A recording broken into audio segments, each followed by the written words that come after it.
60 साल का लुटेरा, 18 महिलाओं से शादी करने वाला रमेश स्वैन। मध्य प्रदेश में जबलपुर की रहने वाली 38 वर्षीय अवंतिका को पढ़ाई करते करते शादी की उम्र कब पूरी हो गई थी उसे पता ही नहीं चल पाया। पढ़ाई के दौरान ही 30 साल उम्र में उसने शादी कर ली। उसका पति एक बहुराष्ट्रीय कंपनी में था, लेकिन शादी के 2 साल बाद ही एक सड़क हादसे में उसके पति की मृत्यु हो गई थी।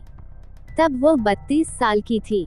उसके बाद उसने अपने पैरों पर खड़ा होने की शुरुआत की। अधूरी पढ़ाई पूरी करने में जुट गई। पति की मौत के बाद अवंतिका का ससुराल से नाता टूट चुका था। उसके माता पिता ने उसकी दूसरी शादी के लिए प्रयास शुरू कर दिए। घर वालों को कभी उसके लिए वर पसंद आता था, तब लड़के के घर परिवार में कोई न कोई खोट नजर आ जाती थी। जब कभी उन्हें घर परिवार पसंद आता था, तब लड़के के साथ उसकी कुंडली नहीं मिल पाती थी। जन्म कुंडली के मुताबिक अवंतिका मंगल के प्रभाव वाली मांगलिक थी। इसके अलावा उसका विधवा होना भी दूसरी शादी में आड़े आ रहा था। उसकी हमउम्र सहेलियां जब कभी मायके आती थीं, तब वे उसकी सुंदरता की तारीफ के पुल बांध देती थीं। कारण, उसने उदासी की जिंदगी से तौबा कर ली थी। वह सुंदर और कम उम्र वाली हसीन लड़की जैसी दिखती थी। बन-ठन कर जब निकलती थी, तब उसका गोरा रंग और भी निखर उठता था। हर पहनावे में उसके उभार, लचक और शारीरिक मांसलता का ग्लैमर बरबस किसी को भी अपनी ओर खींच लेता था। चाल-ढाल सेक्सी अदाओं वाली होती थी। फिर भी वह विधवा होने का दंश झेलने को मजबूर थी। कारोबारी परिवार से थी, पैसे की कमी नहीं थी। अच्छी खासी रकम पति की मृत्यु के बाद उसकी बहुराष्ट्रीय कंपनी से भी मिल गई थी।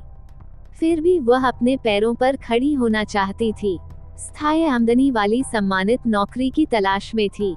समय गुजारने के लिए सामाजिक कार्य में लगी रहती थी। राज्य सरकार के स्वास्थ्य विभाग में वह एक नौकरी का फॉर्म भर चुकी थी। किसी ने बताया कि केंद्रीय स्वास्थ्य मंत्रालय से कोई अच्छी सिफारिश लगाई जाए तब उसे नौकरी मिल सकती है। इस तरह अवंतिका को 2 सपने पूरे करने थे। एक तमन्ना दूसरी शादी से मनपसंद जीवन साथी की थी, तो दूसरी थी अच्छी आमदनी वाली नौकरी की।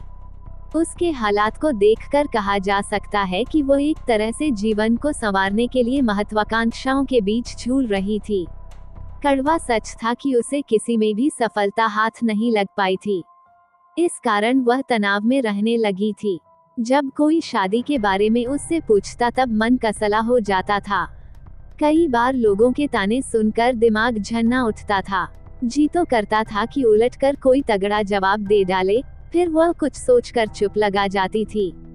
उसे अपने अच्छे दिन आने का इंतजार था, लेकिन कब तक? उसे नहीं मालूम था कि जिंदगी आगे के ओर करवट लेने वाली थी, बिल्कुल ऊंट की तरह। सहेली ने सुझाया शादी करने का तरीका। एक दिन उसका स्कूल के जमाने की सहेली से लंबे समय बाद मिलना हुआ। उसने उसके साथ ही ग्रेजुएशन की थी। हाउसवाइफ की जिंदगी मजे में गुजार रही थी। खुश थी। मिलते ही पूछ बैठी, तुम्हारा कोई रिश्ता तय हुआ? ये सुनते ही अवंतिका तिलमिला गई। बोल पड़ी, सालों बाद मिली हो और तुमने भी वही राग शुरू कर दिया। मेरे पूछने का मतलब तुम्हें दुखी करना नहीं था। सहेली बात संभालते हुए बोली, मेरी बात बुरी लगी तो लो कान पकड़ती हूँ।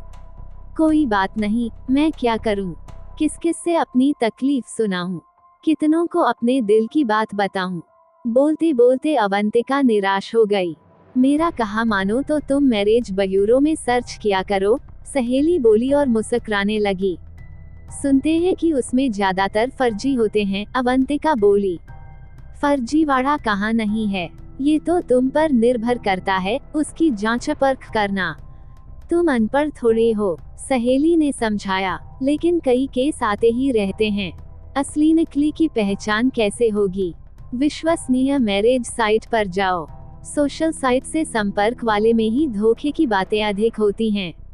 अच्छी तरह से प्रोफाइल पढ़ो। रिश्ता फाइनल होने से पहले खुद मिलो, परिवार वालों से मिलवाओ। कुछ समय लेकर उसकी डिटेल्स की जांच करो, सहेली बोलती चली गई। कह तो तुम सही रही हो, लेकिन अधिकतर 28-30 उम्र तक ही मांगते हैं। मेरी तो, अवंतिका ने चिंता जताई। साइट पर जनरल से अलग सिंगल वीमन, विडो या डाइवोर्सी कॉलम में सर्च कर देखो, कोई ना कोई मिल ही जाएगा। तुम्हारी तरह कई पुरुष सुघड़, सुंदर, सुशिक्षित और सुकुमारी प्रोफेशनल लेडी की तलाश में बैठे होंगे। अब भला तुमसे अधिक योग्य लेडी कहाँ मिलेगी? ये कहती हुई सहेली ने उसकी ठुड्डी पकड़ ली और हंसने लगी। सहेली के जाते ही अवंतिका के मन में उम्मीद की एक हलचल होने लगी। संभावना जाग उठी, दिल की धड़कनें बढ़ गईं। एक गिलास पानी पिया, फिर लैपटॉप उठाकर छत पर अपने एकांत स्टडी रूम में चली गई। उस रोज उसने लैपटॉप ऐसे खोला जैसे कोई पट खोल रही हो और उसके खुलते ही उसमें से कुछ नया निकलने वाला हो। लगता है लैपटॉप भी उसकी भावनाएं और दिल में मची हलचल के साथ बेसब्री को भांप गया था। उस रोज धीरे धीरे विंडो का पेज खुला था। अवंतिका ने झट गूगल क्रोम के बटन को 3-4 बार क्लिक कर दिया। गूगल के कई पेज फटाफट खुल गए। तुरंत मैट्रिमोनियल साइट खोल ली और सहेली के बताए कॉलम को सर्च करने लगी। सहेली ने जैसा कहा था ठीक वैसा ही मिला। स्क्रीन पर कई अनमैरिड पुरुषों के प्रोफाइल खुल गए। उनके साथ उनकी तस्वीरें भी थीं। कुछ ने अपने बेहतरीन करियर और प्रॉपर्टी की जानकारी भी दे रखी थी। एक प्रोफाइल पर अटक गई नजरें। देखते देखते एक प्रोफाइल पर उसकी नजर अटक गई। नाम था डा. बिधु प्रकाश स्वैन। केंद्र सरकार की नौकरी थी। वह स्वास्थ्य मंत्रालय के central board of admission committee का डेप्यूटी डायरेक्टर जनरल के पद पर बेंगलुरु में पोस्टेड था। उसने अपनी पसंद के बारे में लिखा था, उसे एक समझदार और कल्चर्ड महिला की तलाश है। प्रोफाइल में उम्र दर्ज थी 42 साल। मैरिटल स्टेटस में अनमैरिड लिखा था। साथ ही अपने अविवाहित होने का कारण भी था कि उसकी शादी पारिवारिक जिम्मेदारियों को उठाने और नौकरी के सिलसिले में ट्रांसफर आदि होते रहने के चलते नहीं हो पाई थी। पुश्तैनी घर, परिवार और इलाके की कुछ तस्वीरों के अलावा अशोक स्तंभ चिन्ह के लोगो लगे विजिटिंग कार्ड और भारत सरकार लिखे लालबत्ती गाड़ी की तस्वीरें भी लगी हुई थीं। ये सब देखकर अवंतिका को उस पर भरोसा बन गया। दूसरी बात ये कि वह भुवनेश्वर में पढ़ाई के सिलसिले में रह चुकी थी, इसलिए उस प्रोफाइल को नजरअंदाज नहीं कर पाई। लैपटॉप पर सेव कर वह विश लिस्ट में डाल दी। सच तो ये भी था कि उसे देखकर उसकी आंखों में चमक आ गई थी। उसके दिमाग में अपनी नौकरी के लिए पैरवी की उम्मीद की किरण नजर आई थी। कारण वह स्वास्थ्य मंत्रालय से जुड़ा था। उसके दिमाग में फायदे की 2 बातें बैठ गईं। उसने तुरंत अपनी सहेली को फोन मिलाया, उसे भी प्रोफाइल के बारे में बताया और उससे सलाह मांगी। सहेली ने सिर्फ इतना कहा कि उससे संपर्क कर चेक कर ले। ये बात मई 2020 की थी। उन दिनों देश में कोरोना के दूसरे फेज का माहौल भी चल रहा था। अगले ही रोज अवंतिका ने इस बारे में अपना निर्णय ले लिया। उस प्रोफाइल के डा. स्वैन को संपर्क करने के साथ साथ अपनी डिटेल्स भी भेज दी। उधर से प्रपोजल भी आ गया और उसने शादी की तारीख भी तय कर दी। उसने कोरोना पर लगी पाबंदियों का हवाला देते हुए कम से कम लोगों के बीच मंदिर में शादी की बात कही। जुलाई 2020 में भुवनेश्वर के एक मंदिर में शादी की तारीख तय हो गई। स्वैन ने शादी के बाद वहीं से बेंगलुरु चलने की बात कही। बातों बातों में उसने घर के रेनोवेशन के लिए 5 लाख रुपए की भी मांग कर ली। अवंतिका के बैंक खाते में दिवंगत पति के पैसे जमा थे, उसमें से ही उसने पैसे देने का वादा भी कर लिया। स्वैन ने शादी में परिवार से किसी सदस्य को आने से मना कर दिया था। अवंतिका भी घर वालों के शोर शराबे से बचना चाहती थी। वो अपने कुछ कपड़ों से भरे सूटकेस के साथ भुवनेश्वर आ गई थी। मंदिर में साधारण तरह से हुई शादी के समय स्वैन की तरफ से केवल एक दंपति मौजूद था। उसका परिचय उसने बहन और बहनोई के रूप में करवाया था। अवंतिका नवविवाहिता बन भुवनेश्वर स्थित स्वैन के 3 कमरे वाले एक मकान में आ गई थी। वहां केवल एक नौकरानी रहती थी। उसी से मालूम हुआ कि घर की देखभाल की जिम्मेदारी उस पर थी। स्वैन अक्सर शहर से बाहर ही रहता था। महीनों बाद शादी के लिए आया था। फिर भी अवंतिका को घर का शांत माहौल अच्छा लगा। उससे भी अच्छा लगा स्वैन का स्वभाव और मधुर बोली।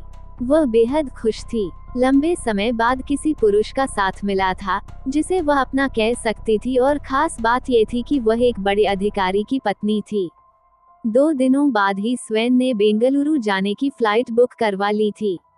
उसका टिकट साथ में नहीं लेने पर जब अवंतिका ने सवाल किया, तब उसने बताया कि ऑफिस में हेल्थ रिलेटेड एक जरूरी प्रोजेक्ट जमा करवाना है। सेंटर की हेल्थ मिनिस्ट्री का ऑर्डर है, उसे निपटा कर 1 सप्ताह में लौट आएगा। फिर कहीं घूमने का प्लान बनाएंगे। तब तक वह यहाँ का घर अपने अनुसार दुरुस्त कर ले। वादे के मुताबिक स्वैन ठीक 8वें रोज भुवनेश्वर आ गया था। आते ही उसने 2 दिन बाद अवंतिका को आगे के टूर का प्रोग्राम बताया, जो गोवा का था। वह टूर भी उसके ऑफिस से रिलेटेड था। वह 2 दिनों के लिए भुवनेश्वर में ठहरा था। इस दौरान स्वैन जब सुबह के समय बाथरूम में था, तब नौकरानी भागती हुई उसके पास आई। उसके हाथ में मोबाइल था। मैडम, देखिए आपके फोन में कॉल आ रही है। मेरा मोबाइल? वह तो मेरे पास है। अरे, ये साहब का है, यहीं रख दो, वह बाथरूम से आएंगे तब देख लेंगे। एप्पल मोबाइल एक जैसे दिखते हैं, किसका कौन है पहचाना ही नहीं जाता। अवंतिका के बोलते बोलते कॉल डिस्कनेक्ट हो गई थी। कुछ सेकंड बाद फिर कॉल आया। नाम उभरा, वाइफ डॉक्टर। सोचा किसी डॉक्टर की वाइफ का फोन होगा। कुछ सेकंड बाद फोन फिर डिस्कनेक्ट हो गया, किंतु तुरंत एक कॉल आ गई। उसमें दूसरा नाम उभरा था, वाइफ बेंगलुरु। अवंतिका को स्वैन पर होने लगा शक। ये नाम देखकर अवंतिका को एक बार फिर अजीब लगा। खुद से बातें करने लगी, वाइफ बेंगलुरु का मतलब क्या हो सकता है। उस फोन के कटते ही अवंतिका ने स्वैन का फोन उस समय आए मिस कॉल को स्क्रॉल कर दिया। देखा, उससे पहले और 2 कॉल आई थी। एक में वाइफ टीचर था, जबकि दूसरे में सिर्फ W भुवनेश्वर लिखा था। उसी वक्त स्वैन बाथरूम से निकल आया। उसके हाथ में अपना मोबाइल देखकर एक झपटे के साथ ले लिया। डांटते हुआ बोला, मेरा मोबाइल क्यों देख रही हो? जरा भी मैनर नहीं है क्या? एजुकेटेड हो? अवंतिका अभी अपनी सफाई देती उससे पहले ही स्वैन ने उसे खूब खरी खोटी सुना दी।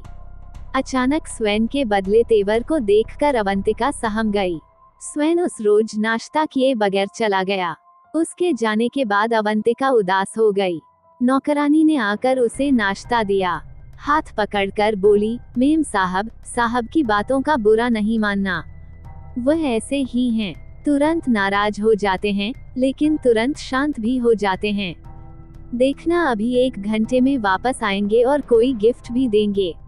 अच्छा, अवंतिका बोली। जी मेम साहब, नौकरानी मुस्कुराती हुई बोली। और कुछ बताओ साहब के बारे में, अवंतिका ने कहा। और क्या बताऊं उनके बारे में, सब कुछ तो ठीक है, लेकिन क्या, बताओ, हो सका तो मैं तुम्हारी मदद करूंगी, अवंतिका बोली। साहब को मत बोलना, मैं खुद बोल दूंगी। मेरा 3 महीने का पैसा बाकी है। सोचा थी आज मांगूंगी, लेकिन साहब नाराज हो गए, नौकरानी मायूसी के साथ बोली। कितना पैसा बाकी है, बताओ मैं दे देती हूँ। जी 9,000, नौकरानी झिझकती हुई बोली। अवंतिका ने तुरंत अपने बैग से 10,000 रुपए निकाले और नौकरानी के हाथ में रख दिए। मेम साहब आप बहुत अच्छी हैं, इसमें 1,000 अधिक हैं, नौकरानी बोली। कोई बात नहीं, रख लो, मेरी तरफ से गिफ्ट है, अवंतिका ने कहा। नौकरानी के कहे मुताबिक स्वैन उस रोज नहीं आ पाया।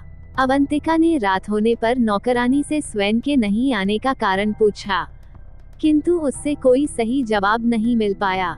उसने सिर्फ आश्चर्य जताते हुए कहा कि ऐसा तो पहली बार हुआ है। अगले रोज स्वैन शाम के वक्त आया। वह हड़बड़ी में था, फटाफट खुद सामान पैक किया और तुरंत निकल पड़ा। अवंतिका कुछ पूछती, इससे पहले ही उसने सॉरी बोलते हुए बताया कि उसे 1 दिन पहले ही निकलना पड़ेगा। अगली बार बेंगलुरु ले चलने का वादा कर चला गया। इस तरह 2-3 दिन और अगले सप्ताह करते करते 3 माह बीत गए। कभी कोरोना तो ऑफिस के काम की व्यस्तता बताता हुआ स्वैन उससे वादे करता रहा। इस दौरान उसे स्वैन के बारे में बहुत कुछ पता चल गया था। घर के सारे खर्च का भार उसके ऊपर ही आ गया था। नौकरानी के वेतन से लेकर दूसरे खर्चे तक वही वहन कर रही थी। अवंतिका काफी तनाव में आ गई थी, परेशान रहने लगी थी। स्वैन से जब भी फोन पर बातें होती तो सॉरी बोलते हुए काम की व्यस्तता का बहाना बना देता था। एक बार उसने खुद फ्लाइट से बेंगलुरु आने की बात कही तब उसने मना कर दिया। बोला कि वह वहाँ गेस्ट हाउस में रहता है, अस्थायी ठिकाना है, जब अपना फ्लैट ले लेगा तब बुला लेगा। पति की सच्चाई जानकर हो गई हैरान। इस बीच अवंतिका के दिमाग में वाइफ डॉक्टर और वाइफ टीचर शब्द भी घूमते रहे। उसका संदेह गहरा गया। एक रोज नौकरानी को विश्वास में लेकर पूछ बैठी। नौकरानी ने दबी जुबान में बताया कि उसकी पहले से भुवनेश्वर में 2 शादियां हो चुकी हैं। वो वहाँ किस इलाके में रहती हैं, उसे नहीं मालूम। ये सुनकर अवंतिका को लगा जैसे उसके पैरों तले की जमीन खिसक गई हो। अगली बार जब स्वैन आया तब उसने बेंगलुरु जाने की जिद पकड़ ली। साथ ही अपने मायके जबलपुर चलने के लिए जोर दिया। उसने कहा कि वह अपने परिवार के सामने वैदिक रीति और विधि विधान से शादी की रस्में करना चाहती है। उसके परिवार वाले उसे तभी स्वीकार कर पाएंगे जब वे शादी की रस्मों में शामिल होंगे।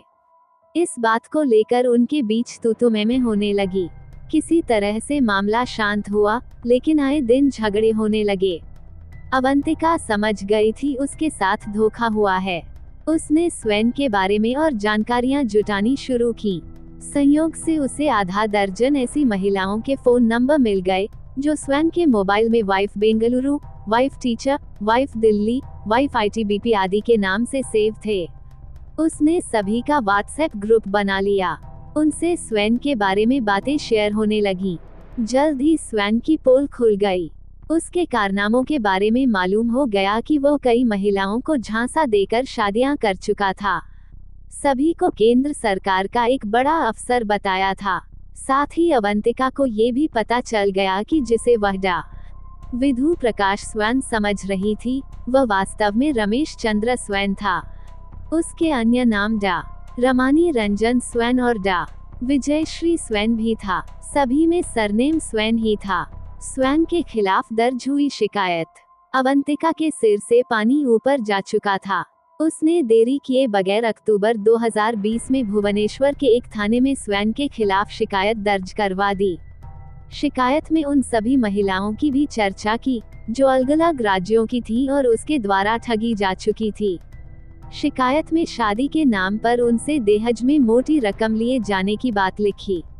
शिकायत के अनुसार स्वैन ने अलग-अलग बहाने बनाकर भी पैसे मांगे थे। जैसे आईटीबीपी पत्नी से उसने कुछ अर्जेंसी के बहाने से 10 लाख रुपए मांगे थे। वो अक्सर अपनी पत्नी से स्टाफ को 1-2 लाख रुपए पेमेंट करने के लिए कहता था या फिर अकाउंट में ट्रांसफर करने को बोलता था। भुवनेश्वर पुलिस ने रमेश चंद्र स्वैन के खिलाफ आईपीसी की धारा 498 ए 419, 468, 471 और 494 के तहत मामला दर्ज कर लिया था, जबकि वो गिरफ्त में नहीं आ पाया था। भुवनेश्वर की पुलिस ने उसकी तलाश शुरू कर दी गई थी। रमेश को शायद इस बात की भनक लग गई थी, इसलिए उसने अपना मोबाइल नंबर बदल लिया था। वह भुवनेश्वर से फरार हो गया था। पुलिस को तलाशी के सिलसिले में मालूम हुआ था कि वो गुवाहाटी में रहने वाली अपनी एक और पत्नी के साथ रह रहा है। 7 महीने बाद रमेश मामले के ठंडा होने की उम्मीद के साथ भुवनेश्वर वापस आ गया था। इसी बीच दिल्ली वाली पत्नी भी सक्रिय हो चुकी थी। उसने भुवनेश्वर में ही अपने मुखबिर लगा रखे थे। उसे जैसे ही मालूम हुआ कि रमेश अपने भुवनेश्वर के खंडगिरी वाले फ्लैट में वापस आ चुका है, तुरंत इसकी सूचना भुवनेश्वर पुलिस को दे दी। उसके खिलाफ शिकायत दर्ज करवाने वाली महिलाओं में मध्य प्रदेश की महिला के अलावा दिल्ली की 48 वर्षीय स्कूल टीचर भी थी। दिल्ली की टीचर ने उसके खिलाफ मई 2021 में ओडिशा के भुवनेश्वर और कटक के कमिश्नरेट पुलिस में शिकायत दर्ज कराई थी। उसने भी शिकायत में लिखा था कि स्वैन ने कई शादियां की हैं और उससे दहेज के नाम पर 13 लाख रुपए ठगे थे। उसकी शादी 29 जुलाई 2018 को दिल्ली के एक आर्य समाज मंदिर में हुई थी। भुवनेश्वर की यात्रा के दौरान उसे स्वैन की एक नौकरानी से पता चला कि उसकी पहले से ही वहां 2 पत्नियां रह रही हैं। इस शिकायत पर पुलिस ने स्वैन के फोन नंबर से पता लगाया कि उसके कई पते हैं और हर पते पर पाया गया कि उसकी एक पत्नी रहती है। उसके बारे में ये भी मालूम हुआ कि वो अक्सर यात्रा पर रहता था। जहां उसकी पहली शादी हुई थी और जिससे उसके बच्चे थे वहां कभी कभार ही आता था। पुलिस ने उसके फोन को ट्रैक करके उसके ठिकाने का पता लगा लिया था। भुवनेश्वर पुलिस ने तत्परता दिखाते हुए चकमा देकर भागने वाले रमेश चंद्र स्वैन को गिरफ्तार कर लिया। बताते हैं कि उस रोज वो 19वीं शादी करने वाला था। उसकी गिरफ्तारी वैलेंटाइन डे की पूर्व संध्या पर 13 फरवरी की देर रात भुवनेश्वर के केंद्रपाड़ा में सिंघला गांव से हुई। उस दिन वो भुवनेश्वर में शनि मंदिर के दर्शन करने के लिए गया था। इस मामले की जांच के लिए एक टास्क फोर्स गठित की गई थी। उसके पास से 13 क्रेडिट कार्ड, 4 आधार कार्ड, 4 पैन कार्ड, अलग अलग नामों वाले अशोक चिन्ह लोगों के साथ विजिटिंग कार्ड बरामद किए गए। अगले रोज उसे कोर्ट में पेश किया। वहां से उसे न्यायिक हिरासत में भेज दिया गया। हाई प्रोफाइल वाली कमाऊ महिलाओं को फांसने में है माहिर। 66 साल का रमेश चंद्र स्वैन दिखने में बेहद ही साधारण शख्स की तरह है। छोटे छोटे बाल, चार्ली चैपलिन स्टाइल की मूंछें, छोटी कदकाठी 5 फीट 2 इंच। फिर भी अपने प्रोफेशनल चार्म के चलते उसने कई इंडिपेंडेंट महिलाओं को अपने जाल में फांस लिया था। उसकी चिकनी चुपड़ी बातों में आने वाली महिलाओं में सुप्रीम कोर्ट की वकील, केरल प्रशासनिक सेवा की एक अधिकारी, एक चार्टर्ड अकाउंटेंट, आईटीबीपी की एक अधिकारी, एक बीमा कंपनी की वरिष्ठ कार्यकारी अधिकारी और डॉक्टर शामिल थी। उससे पूछताछ में जो कहानी सामने आई वह बेहद चौंकाने वाली थी। रमेश की गिरफ्तारी पूरे 38 सालों बाद हुई थी। पुलिस में दर्ज रिकॉर्ड के अनुसार उसने 10 राज्यों की अकेले जीवन यापन करने वाली महिलाओं, विधवा, तलाकशुदा या फिर विवाह की उम्र गुजर चुकी 40 पार की महिलाओं को अपना शिकार बनाया था। उनको सच्चे लाइफ पार्टनर के नाम पर बेवकूफ बनाया था और उनसे लाखों रुपए की ठगी की थी। इस धोखाधड़ी के अलावा वह और भी दूसरी तरह की ठगी में शामिल रह चुका था। भुवनेश्वर के डीसीपी उमा शंकर दास के मुताबिक स्वैन 2006 में एक बैंक फ्रॉड के सिलसिले में भी गिरफ्तार किया गया था। इसके बाद 2010 में मेडिकल कॉलेजों में दाखिले के नाम पर उसे स्टूडेंट से 2 करोड़ रुपए की ठगी करने पर हैदराबाद पुलिस ने गिरफ्तार किया था। रमेश की पहली शादी साल 1979 में हुई थी। उससे उसके 2 बेटे और एक बेटी है। बाद में पत्नी उससे अलग रहने लगी थी। बताते हैं कि उसने दूसरी शादी झारखंड की एक डॉक्टर से की थी। उसे जब स्वैन के पकड़े जाने की सूचना मिली तब उन्होंने इस पर किसी भी तरह की टिप्पणी नहीं की। 2018 के बाद उसने कई मैट्रिमोनियल साइट्स पर अपने अकाउंट बनाए। वह अधिकतर 40 साल से अधिक उम्र वाली ऐसी महिलाओं को निशाना बनाता था जिन पर शादी का दबाव रहता है।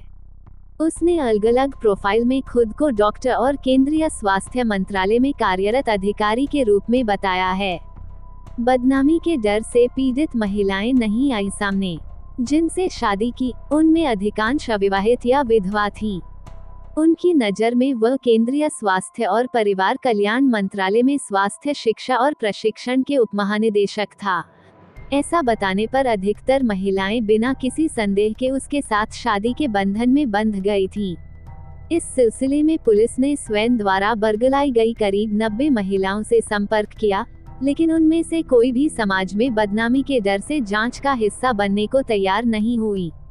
मात्र 10वीं तक पढ़ा हुआ रमेश चंद्र स्वैन उड़ीसा और झारखंड की कई क्षेत्रीय भाषाओं के अलावा हिंदी और अंग्रेजी धाराप्रवाह बोलता था। उसकी इस धोखाधड़ी के बारे में जानकारी उसके परिवार के दूसरे सदस्यों को टीवी की खबरों से मिली। शादी के लिए झांसा देने के सिलसिले में वह अपनी उम्र 1971 की जन्म तिथि के अनुसार बताता था, जबकि वह वास्तव में 1958 में पैदा हुआ था। इसके लिए पहले वह वैवाहिक वेबसाइट पर अपनी प्रोफाइल अपलोड करता था। उसके बाद संपर्क करने वाली महिलाओं से संपर्क कर सीधा उसी से या फिर उसके परिवार से मिलता था। उन्हें विश्वास में लेकर बताता था कि वो केंद्रीय स्वास्थ्य और परिवार कल्याण मंत्रालय में एक बड़ा अधिकारी है। प्रमाण के लिए वह कुछ फर्जी दस्तावेज दिखा देता था। इसके अलावा खुद को प्रभावशाली व्यक्ति बताने के लिए अपने कार्यालय से मिलने वाला पत्र भी दिखाता था, जिसमें एक छुट्टी का अस्वीकार प्रार्थना पत्र होता था। ये कहते हुए बताता था कि वो ऑफिस के लिए काफी महत्वपूर्ण है, इसलिए उसकी छुट्टी जल्दी मंजूर नहीं होती है। इस तर्क के सहारे वह अपनी पत्नी से लंबे समय तक दूर रहता था। पुलिस ने दिल्ली की टीचर वाइफ से स्वैन पर भरोसा करने के संबंध में भी पूछताछ की। इस पर उसने बताया, जब मैं पहली बार स्वैन से मिली थी, तब बातचीत में बेहद ही सज्जन पुरुष जैसा लगा। चूंकि मेरा कोई अभिभावक नहीं था और मैं अकेली रह रही थी, खुद के बारे में मुझे ही निर्णय लेने थे, इसलिए मैं उसकी पिछली जिंदगी के बारे में जांच नहीं कर सकी। हाँ, उसके ईमेल आईडी सरकारी अधिकारियों की तरह असली लगा और मैंने हामी भर दी। मेरा बचपन उड़ीसा में बीता था और मेरा मानना था कि उड़ीसा के पुरुष कभी धोखा नहीं देंगे। इस घटना के बाद उसने उन अन्य महिलाओं से संपर्क किया जिनसे स्वैन ने अपने फोन का उपयोग कर शादी की थी और उनके साथ संपर्क में रही थी। ऐसा कर उसने अन्य महिलाओं को भी सतर्क कर दिया जो वैवाहिक वेबसाइटों पर उसकी प्रोफाइल के प्रभाव में आकर उससे संपर्क करेगी। पुलिस ने पाया कि उसने 2018 में दिल्ली की शिक्षिका से शादी के बाद करीब 25 महिलाओं से संपर्क किया। उनमें एक गुवाहाटी की डॉक्टर भी थी, जिसने स्वैन द्वारा आश्वस्त होने के बाद शादी के पंजीकरण के लिए अपने परिवार के साथ सड़क मार्ग से गुवाहाटी की यात्रा की। वो वहां शादी के बाद कुछ महीनों तक उसके साथ रही। ऐसी उड़ीसा में 5 महिलाएं थीं, जिनमें से 3 शिक्षिकाएं थीं। शिक्षिकाओं में एक विधवा थी, जिसकी बड़ी बेटी थी। इनके अलावा एक अन्य सुप्रीम कोर्ट की वकील हैं, जिसने अब अपनी शादी को रद्द करने के लिए निचली अदालत में एक